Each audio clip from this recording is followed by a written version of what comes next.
সুপ্রিয় দর্শক, এখন হংকং ক্রিকেট বোর্ড দিয়াবাড়ি থেকে আমি সরাসরি রাকেশ রায়ের সাথে যোগাযোগ করতে চাচ্ছি। আমাদের সেই তারকা রাকেশ রায় নাকি এবারের আসরে নেই। দর্শক কিছুতেই মেনে নিতে পারছে না, আর আমি এখন রাকেশ রায়ের অপেক্ষায় আছি। দর্শক, অল্প কিছুক্ষণের মধ্যে আমি রাকেশ রায়ের সাথে আপনাদের কথা বলে দিচ্ছি। আমি আছি স্টাফ রিপোর্টার আব্দুল কাদের আপনাদের সাথে। আর 1 মিনিট হয়তো সময় লাগতে পারে। রাকেশ রায়কে আমি পেয়ে গেছি দর্শক, পেয়ে গেলাম।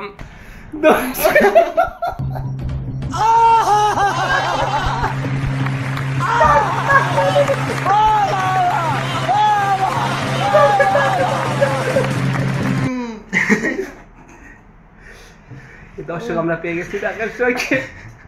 কান্নায় ভেঙে পড়েছে, আমার কান্না এসে গেছে। না না না না, রাকেশ রায়, আপনি একজন দেশের সুনামধন্য এই ক্লাবের খেলোয়াড় হিসেবে আপনাকে দর্শক অত্যন্ত ভালোবাসে, কিন্তু আমরা জানতে পেরেছি আপনি নাকি এবারের আসরে নেই।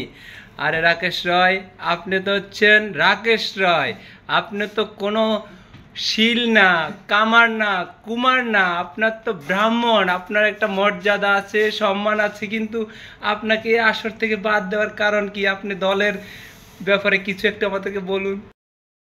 ভালো কন্ডিশনে থাকবো, আমি কি কারণে খেলবো না? যদি খেলো, তোমাকে আমরা নিচে ব্যাটিং করাবো। আমাকে জোর করে করে অনেক জায়গায় বাধা দেওয়া হচ্ছে। এক পজিশনে ব্যাটিং করেছি, আমি জীবনে কোনোদিন 3-4-এ ব্যাটিংই করিনি। আপনারা একটা কাজ করেন, আপনাদের যদি এরকম চিন্তাধারা থাকে তাহলে আপনারা পাঠায়েন না। না না না না, রাকেশ রায়, আপনি একজন দেশের সুনামধন্য এই ক্লাবের খেলোয়াড় হিসেবে আপনাকে দর্শক অত্যন্ত ভালোবাসে, কিন্তু আমরা জানতে পেরেছি আপনি নাকি এবারের আসরে নেই। আরে রাকেশ রায়, আপনি তো হচ্ছেন রাকেশ রায়, আপনি তো কোনো শিল না, কামার না, কুমার না, আপনার তো ব্রাহ্মণ। আপনার একটা মর্যাদা আছে, সম্মান আছে, কিন্তু আপনাকে এই আসর থেকে বাদ দেওয়ার কারণ কি? আপনি দলের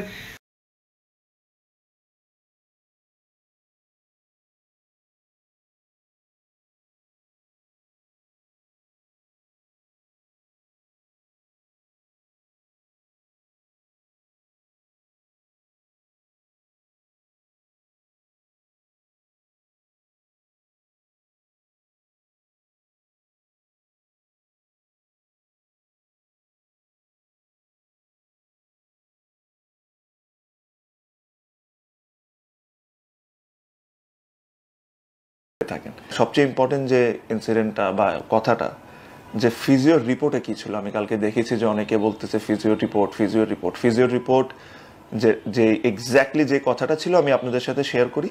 ফিজিও রিপোর্টটা যেটা ছিল, ফিজিও রিপোর্টে আমার কন্ডিশনটা বলা হয়েছিল যে প্রথম ম্যাচের পর এমন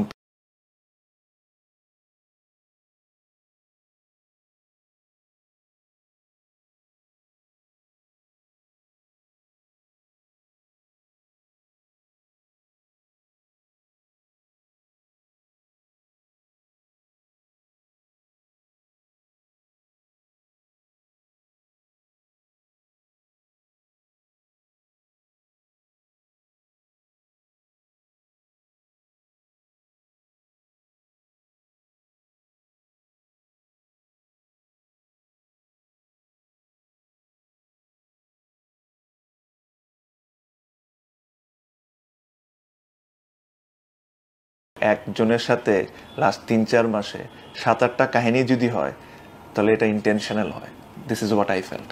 সো এর চেয়ে বেশি আর আমার কোনো কিছু বলার নেই। আপনারা ভালো থাকবেন, আমার জন্য দোয়া করবেন, আর একটাই রিকোয়েস্ট করবো, সবাইকে আমাকে মনে রাখেন, মানে ভুলে যান না সবাই।